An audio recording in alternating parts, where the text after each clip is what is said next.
নির্বাচনের আগে নানা ধরনের গুজব ও অপতথ্যে সোশ্যাল মিডিয়া সয়লাব থাকে। ইচ্ছাকৃতভাবে অপতথ্য ছড়ানোর পরিণাম কি? গুজব থেকে বাঁচতে আপনি কি পরামর্শ দিবেন? প্রিয় দর্শক, নির্বাচনকে ঘিরে শুধু নয়, বরং সারা বছর জুড়েই আমরা গুজব, প্রপাগান্ডা, অপতথ্য, তারপরে যে কোনো মিথ্যা সংবাদ এগুলো ছড়ানো, বিশেষ করে যেখানে কারোর কোনো দুর্বলতা, কারোর ব্যাপারে কোনো আপনার খারাপ কোনো কিছু আছে, সেরকম নিউজগুলোকে প্রচার করা, এটা যেন আমাদের বেশ খুব উপভোগ্য একটা বিষয় পরিণত হয়েছে। খুবই দুর্ভাগ্যজনক বাস্তবতা এটি। একজন ইমানদার তিনি কখনো কোনো বিষয়ে প্রচার করতে পারেন না বা বিশ্বাস করতে পারেন না যতক্ষণ পর্যন্ত সেটি তার কাছে সুস্পষ্ট প্রমাণ তার পক্ষে না থাকবে বা তার কাছে একেবারে ক্লিয়ার হয়ে না যাবে। বিশেষ করে যখন এটার সাথে কোনো ব্যক্তির সম্মান, মর্যাদা জড়িয়ে আছে, কোনো সংগঠন, কোনো প্রতিষ্ঠানের সম্মান জড়িয়ে আছে। আমরা আজকাল সোশ্যাল মিডিয়াতে কিছু পেলেই সেটাকে বিশ্বাস করি বা ছড়াছড়ি করা শুরু করে দিই। কোরআনে কারিমে আল্লাহ তাআলা সূরা হুজুরাতে আমাদেরকে পরিষ্কারভাবে বলেছেন, ইয়া আইয়ুহাল্লাযীনা আমানু ইন জাআকুম ফাসিকুম বিনাবাইন ফাতাবাইয়ানু। কোনো ফাসিক যার মধ্যে আল্লাহর ভয় নাই, সে যদি কোনো সংবাদ নিয়ে আসে তোমরা চেক করো, তোমরা যাচাই করো। যদি যাচাই না করো তাহলে সেটি প্রচার করতে গিয়ে তুমি লজ্জায় পড়তে হবে। এমন হতে পারে তুমি প্রচার করার পর জানতে পারলে যে বিষয়টা সঠিক ছিল না, অপতথ্য ছিল, গুজব ছিল। এজন্য রাজনৈতিক স্বার্থ হাসিল করবার জন্য হোক বা অন্য কোনো কারণে প্রতিপক্ষের বা কোনো ব্যক্তির কোনো ব্যাপারে কোনো নেগেটিভ কিছু পেলেই সেটাকে আমরা প্রচার করা শুরু করব না, যতক্ষণ পর্যন্ত সেটির ব্যাপারে আমাদের নিশ্চিত ধারণা তৈরি না হবে। আল্লাহ কোরআনে কারিমে বলেছেন, ওয়ালা তাকফু মা লাইসা লাকা বিহি ইলম, যে বিষয়ে তোমার সুস্পষ্ট ধারণা নেই সে বিষয়ে কোনো অবস্থান তুমি গ্রহণ করতে যাবে না। অর্থাৎ ধারণার উপর ভিত্তি করে আমি যা তা বলে বেড়াবো, এটা আমার জন্য জায়েজ নয়। এবং আরেকটি হাদিস রয়েছে এ সম্পর্কে, সেটি হলো যে যা শুনলাম সেটাই প্রচার করা শুরু করে দিলাম, একজন মানুষের মিথ্যাবাদী হওয়ার জন্য এটা যথেষ্ট। অতএব অ্যাজ এ মুসলমান এটি আমরা করতে পারি না, কিন্তু দুর্ভাগ্যজনকভাবে আমরা অনেকে নামাজ কালাম পড়ি, কিন্তু এই ধরনের মিথ্যা বিষয়কে অনেক সময় মিথ্যা জেনেও আমরা প্রচার করি এবং সেটাকে আমরা এনজয় করি। এই যে সেটাকে আমরা উপভোগ্য বিষয় মনে করি, রসিয়ে রসিয়ে আমরা প্রচার করি এবং চর্চা করি, এটা একজন ইমানদারের চরিত্র নয়। আমরা যাবত না এই ধরনের বিষয়ে পরিহার করতে না পারব, তখন পর্যন্ত আল্লাহর প্রিয়পাত্র হওয়ার বা ইমানদার, খাঁটি ইমানদার হওয়ার সুযোগ আমাদের নেই। বিধায় এ ধরনের বিষয়গুলোতে আমাদের সর্বোচ্চ সতর্ক থাকতে হবে। নির্বাচন অথবা ভোটের রাজনীতি অথবা রাজনৈতিক স্বার্থ হাসিলের জন্য প্রতিপক্ষ যদি ফাসিকও হয়, ইসলাম বিমুখ হয়, এমনকি যদি অমুসলিমও হয়, তাহলেও তার অথবা সেই প্রতিষ্ঠানের নামে গুজব ছড়ানো, ইচ্ছাকৃত গুজব তৈরি করা, এটা কোনো অবস্থাতে আমাদেরকে ইসলাম অ্যালাউ করে না। অতএব এটাকে আমাদের পরিহার করতে হবে এবং দায়িত্বশীল মুসলমান হতে হবে। কোনো মুসলমানের দোষ পেলে এক শ্রেণীর মানুষকে দেখা যায় তারা গঠনমূলক সমালোচনা না করে ইসলামিক সিম্বল নিয়ে ব্যঙ্গ করে।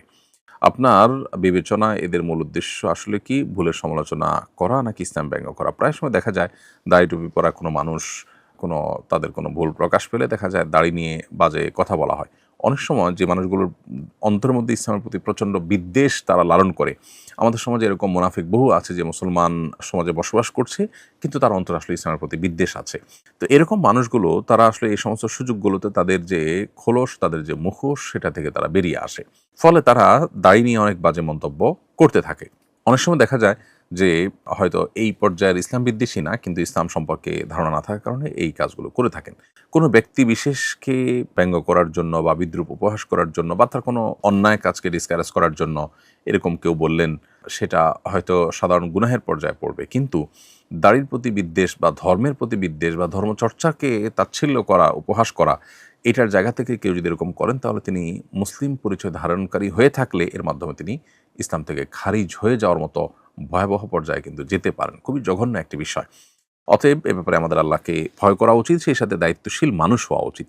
এর জন্য মুসলিম হওয়া জরুরি না, একজন সচেতন, সতর্ক এবং কমন সেন্সওয়ালা একজন মানুষ হওয়া যথেষ্ট। যে কোনো ব্যক্তিকে সমালোচনা করতে গিয়ে তার ধর্ম, তার ধর্মচর্চাকে আমি সমালোচনা করতে পারি না। একজন মানুষ কোনো কারণে খারাপ কাজ করেছেন, তার বহু ভালো কাজ আছে, তার ভালো কাজগুলোকে নিয়ে আমি যদি আপনার উপহাস করা শুরু করে দেই, তাহলে সেটা দায়িত্বশীলতার পরিচয় হয় না। বিশেষ করে অন্তত সেটার সাথে যখন মানুষের আবেগের সম্পর্ক আছে, তার চাইতে বেশি সেটা যখন আমার ইমানের সম্পর্ক থাকে এবং আমার আইডেন্টিটি নিয়ে টানাপোড়েন সৃষ্টি হতে পারে যদি আমি এ জাতীয় উপহাস করি। এরকম জায়গায় আমাদের সতর্ক থাকাটা কাম্য। 40 দিন তাকবীরে উলার সাথে সালাত আদায় করলে নাকি মুনাফিকি থেকে চিরতরে মুক্ত হওয়া যায়? কথাটা কি বিশুদ্ধ? 40 দিনে জামাতের সাথে 40 দিন যদি কেউ তাকবীর উলার সাথে জামাতের সাথে সালাত আদায় করেন, তাহলে মুনাফিকি থেকে মুক্ত থাকার ব্যাপারে একটি হাদিস পাওয়া যায় তিরমিজিতে, যেটি আনাস ইবনে মালিক রাদিয়াল্লাহু তাআলা বর্ণনা করেছেন যে নবী করিম সাল্লাল্লাহু আলাইহি ওয়াসাল্লাম ইরশাদ করেছেন, মান সাল্লা 40 ইয়াওমান মাআল জামাআহ, যে ব্যক্তি মান সাল্লা লিল্লাহ, যে ব্যক্তি আল্লাহর জন্য 40 দিন জামাতের সাথে নামাজ পড়বে, ইউদরিকুত তাকবীরাতুল উলা, প্রত্যেক নামাজে তিনি তাকবীর উলা একেবারে ইমাম সাহেব যখন আল্লাহু আকবার বলেন শুরুতে, তখন থেকে তিনি শামিল থাকেন, তাহলে কুতিবাত লাহু বারাআতান, তার জন্য দুটি পরওয়ানা লেখা হয় আল্লাহর তরফ থেকে বারাআতুম মিনান নার বারাআতুম মিনান নিফাক। একটা হলো জাহান্নাম থেকে মুক্তির পরোয়ানা, একটা হলো মুনাফিকি থেকে মুক্তির পরোয়ানা। হাদিসের এই বর্ণনাটিকে অনেক মুহাদ্দিসরা দঈফ বলেছেন, অনেকে এটাকে গ্রহণযোগ্য বা হাসান বলেছেন। যেহেতু আমল জাতীয় বিষয় এবং এ সম্পর্কে আরও যেসব বর্ণনা আছে সবগুলো মিলিয়ে এটাকে আমলযোগ্য বলা যায় এবং 40 দিন তাকবীরের সাথে নামাজ পড়ার যে চেষ্টা, সে চেষ্টা প্রশংসনীয় চেষ্টা বলা যায়। 80 বছর বয়সী মাজুর মহিলা হঠাৎ উত্তরাধিকার সূত্রে 10 লক্ষ টাকা পেলে তার উপর কি বদলি হজ করা ফরজ হবে? 80 বছর বয়সী মাজুর মহিলা যদি উত্তরাধিকার সূত্রে এমন টাকা পান যেটা দিয়ে হজ করা যায়, তাহলে সেক্ষেত্রে তার উপরে হজ ফরজ হবে। তিনি যদি শারীরিকভাবে সক্ষম হন গিয়ে হজ করার মতো, তাহলে সেক্ষেত্রে তার সাথে একজন মাহরাম সাথে নিয়ে যাওয়ার মতো টাকা হলে তখন তার উপর হজ ফরজ হবে। আজকাল 10 লাখ টাকায় বাংলাদেশ থেকে হজ করা যায় না। যদি যায় তাহলে সেক্ষেত্রে 10 লাখ টাকায় যথেষ্ট তার হজ ফরজ হওয়ার জন্য, যদি তিনি ফিজিক্যালি সুস্থ হন এবং সাথে কোনো মাহরাম নিয়ে যাওয়ার মতো ব্যবস্থা তার কোনোভাবে থাকে। মাহরামের চেইনটা কিন্তু অনেক বড়, অতএব একজন না একজন পাওয়ার কথা এখানে।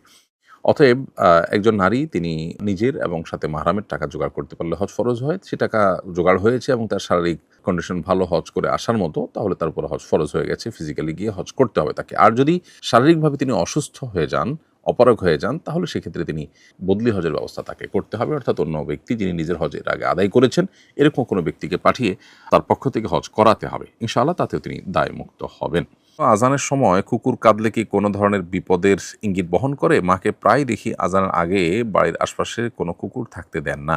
আজানের আগে বা আজানের সময় কুকুর কান্নাকাটি করলে বা চিৎকার চেঁচামেচি করলে সেটি কোনো খারাপ লক্ষণ নয়, বা আপনার অন্তত সেটা দেখে কুকুর তাড়িয়ে দেওয়ার জন্য বিশেষ কোনো কসরত করার আলাদা করে প্রয়োজন নেই। তবে এটা ঠিক যে আজান শুনলে শয়তান পলায়ন করে।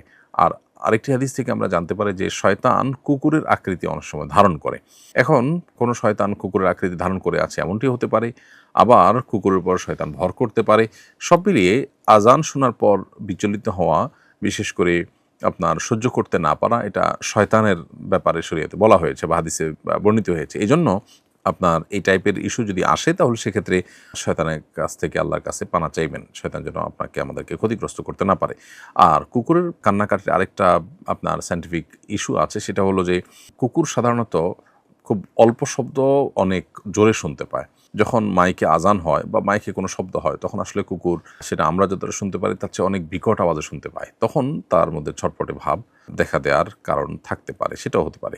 তো সব মিলিয়ে খোলাসা কথা হলো যে আজানের আগে কুকুর কান্নাকাটি করলে এটা কোনো বিপদের ইঙ্গিত বহন করে না। অতএব এটাকে বিপদের ইঙ্গিত বহন করা, বিশ্বাস রাখা সঠিক নয়। তো আমি পেয়ারার ব্যবসা করি। পেয়ারা মাখা সুস্বাদু করতে স্যাকারিন মিশ্রিত সরিষা বাটা দিতে হয়। স্যাকারিন মিশ্রিত সরিষা বাটা দিয়ে পেয়ারা বিক্রি করা জায়েজ হচ্ছে কিনা? স্যাকারিন মানুষের জন্য অন্যান্য যে সমস্ত কেমিক্যাল আছে যেগুলো অনেক বেশি ক্ষতিকর, সেরকম স্লো পয়জন টাইপের কোনো কিছু যেহেতু না, অতএব এটা হারাম হয়ে বলা যাবে না। তবে অস্বাস্থ্যকর যে কোনো বিষয় থেকে আমাদের আসলে বেঁচে থাকার চেষ্টা করা উচিত। সেই জায়গা থেকে আপনার বিকল্প কোনো ভালো চিন্তা করা যেতে পারে। মৌলিকভাবে যদি আপনি এটা করেনও তাহলে সেক্ষেত্রে এটা আর কারণে আপনি হারামে লিপ্ত হয়েছেন এমনটি বলে মনে করবার কোনো বিশেষ কারণ নেই। আমি প্রায়ই ভুলে নামাজে সূরা ফাতিহার আগে তাশাহুদ পড়ে ফেলি, এজন্য কি সাহু সেজদা লাগবে? উত্তর হলো, নামাজের কিয়াম বা দাঁড়ানো অবস্থায় তাশাহুদ পড়ার নির্দেশনা নেই যেহেতু, অতএব আপনি এটা ভুল কাজ করেছেন এবং এই অবস্থায় যদি তাশাহুদ পড়ে থাকেন তাহলে সেক্ষেত্রে আপনাকে সিজদা সাহু দিতে হবে। এক ব্যক্তি 24 দিন যাবৎ লাইফ সাপোর্টে আছেন। ডাক্তার বলেছেন তার আর কোনো জ্ঞান ফেরার সম্ভাবনা নেই। হয়তো যতদিন জীবিত থাকবেন এভাবেই লাইফ সাপোর্টে রাখতে হবে। এদিকে খরচ বহনও বেশ কঠিন হয়ে পড়েছে। এখন কি লাইফ সাপোর্ট খুলে ফেলা যাবে? ডাক্তার বলেছেন খোলার 10-15 মিনিটের মধ্যেই হয়তো তিনি মারা যাবেন। সমাধান কামনা করছি। দোয়া করি আল্লাহ তাআলা আপনাদের ইস্যুকে সহজ করে দিন ভাই।